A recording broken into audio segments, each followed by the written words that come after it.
नाशिकला पालकमंत्री माणिकराव कोकाटे होणार का याबद्दल आता चर्चा सुरू झालेली आहे। कारण केंद्रीय मंत्री पियुष गोयल यांच्या दौऱ्यात कृषी मंत्री तथा पालकमंत्री असा माणिकराव कोकाटे यांचा उल्लेख होता।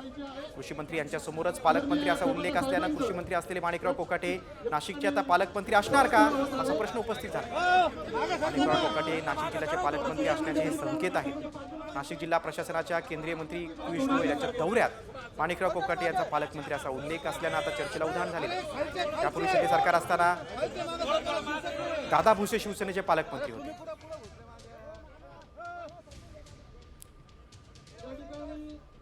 सिन्नरचे आमदार आणि विद्यमान कृषी मंत्री माणिकराव कोकाटे यांचा पालकमंत्री असा उल्लेख या दौऱ्यात करण्यात आला आणि त्यामुळे आता नाशिकचे पालकमंत्री माणिकराव कोकाटे असणार का अशी चर्चा आता राजकीय वर्तुळात सुरू झालेली आहे।